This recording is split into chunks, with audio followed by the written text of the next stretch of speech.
खबरदार अगर तू दरवाजे से निकली, आला हजरत इमाम अहले सुन्नत मुजद्दिदीन मिल्लत मेरे आला हजरत से किसी ने पूछा था कि हजरत जी बीबी नात पढ़ सकती है? फतावा रज़विया की 14वीं जिल्द, बीबी मिलाद पढ़ सकती है? मिलाद। आला हजरत ने फरमाया अगर बीबी मिलाद पढ़ गई हो, नात पढ़ गई हो और उसकी आवाज गैर महरम के कानों तक जा रही हो, फरमाया उसे सवाब नहीं होगा, उसे हराम काम करने का गुनाह दिया जाएगा। बीबी को मना है, वो नात की आवाज भी औरत का ही नहीं पड़ता, दीन में तो औरत की आवाज का भी पड़ता है। दीन में तो औरत की, हजरत सैयदा ज़ैनब, हजरत फातिमा की वो लख्ते जिगर जो मैदान करबला में इमाम हुसैन बराबर की शरीक रही सैयदना इमाम हुसैन के साथ। याह्या बिन मोइन कहते हैं मैं 15 साल तक हजरत ज़ैनब का पड़ोसी रहा हूं। 15 साल, घर बराबर होता है ना, बंदा बीबी देख ही लेता है। वो बीबी कभी पर्दा डाल के जा रही है दवाई लेने, कभी नजर आ ही जाती है।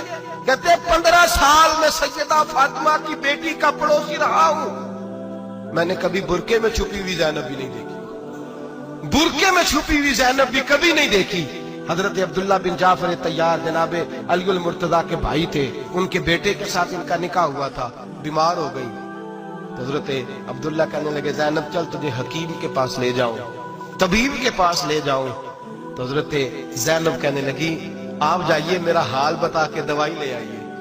तो हजरत अब्दुल्ला जाफर तैयार कहने लगे शरीयत में गुंजाइश है डॉक्टर के पास जाने, हकीम के पास जाने की गुंजाइश है, तू चलती क्यों नहीं? तो हजरत ज़ैनब कहने लगी शरीयत में गुंजाइश तो है, पर अब्दुल्ला मेरी मजबूरी ये है कि मैं फातिमा की बेटी हूं। शरीयत में गुंजाइश तो है पर मेरी मजबूरी ये है कि मैं हुसैन की बहन हूं। शरीयत में गुंजाइश है पर मैं हसन की बहन हूं।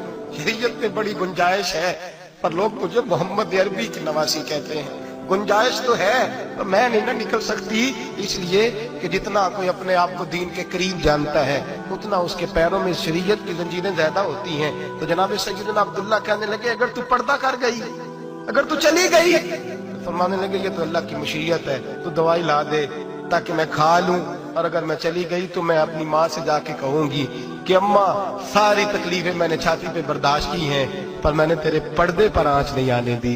मेरे भाई ये उसवा नूर है, ये उसवा हसना है, ये हमें सिखाया जा रहा है। मेरे हबीब करीम की बीवियों का ये हाल था, बीवियों का अपने घर के आंगन में हजरत आयशा सिद्दीका, हजरत सौदा जनाब हफ्सा अपने सेल में जब बैठती थी ना तो दीवार की तरफ मुंह करके बैठती थी, दीवार के साथ लग के दीवार की तरफ। बीबियां अपने घर के अंदर भी दीवार की जानिब मुंह करके बैठती थी। लोग पूछती, बीबियां पूछती कि अपने घर में भी दीवार को मुंह करने का मतलब? कहती हो सकता है कुछ छत पे चढ़े अचानक नजर पड़े, तो हम चाहती हैं फिर भी हमारा चेहरा नजर ना आए उसे, फिर भी हमारा चेहरा नजर, हम अपने घर के अंदर भी पाबंद रहती हैं कि हमारे चेहरे नजर ना आए। खुदारा बड़े पैसे जिंदगी में लुटाए हैं, 1000 1500 बुरके पे भी खर्च करो, वो घर ले जाओ, वो अम्मा को भी दो, बहन को भी दो, बीवी को भी दो, उसको कोई ये पहन ले। इसलिए कि जब तो हजरत फातिमा के तरीके का पर्दा करेगी तो तेरे आंगन में सैयदा ज़ैनब की तरह की बेटियां पैदा होंगी, वो उस सुन्नत पे चलने वाली बेटियां तेरे आंगन में आएंगी। खुदारा मेरे भाई आज ये नियत करो, ये इरादा करो और अपने घरों को पर्दे का पाबंद बनाओ। अगर एक बेटी पर्दादार हो गई तो कई खानदान पर्दादार हो जाएंगे, अगर एक बेटी पर्दादार हो गई तो कई घराने संवरेंगे, कई जगह पे नूर फैलेगा। ऐ अर्श के मालिक, ऐ मेरे महबूब के खुदा, तुझे वास्ता है मेरे महबूब की बीवियों का और तुझे सदका हुजूर की शहजादियों का।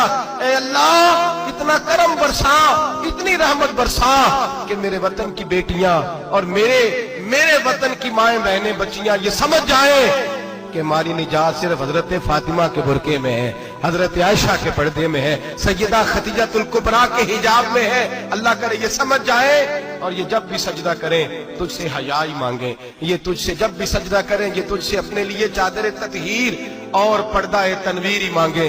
अल्लाह करे मुझ बेअमल की मुंह से निकले हुए लफ्ज किसी के दिल में तासीर बन के उतरे और फिर दुनिया के अंदर ये रिवाज आम हो कि हर कोई पर्दा करे, हर कोई बापर्दा हो जाए। ऐ अल्लाह तू तासीर नाजिल फरमा, ऐ अल्लाह तू अमल की दौलत नाजिल फरमा, ऐ अल्लाह हमारी बेटियों को इज्जत की चादर अता फरमा, हमेशा मिदहत खैरुल अनाम में गुजरे। दुआ है ये उम्र दरूद सलाम में गुजरे। आखिर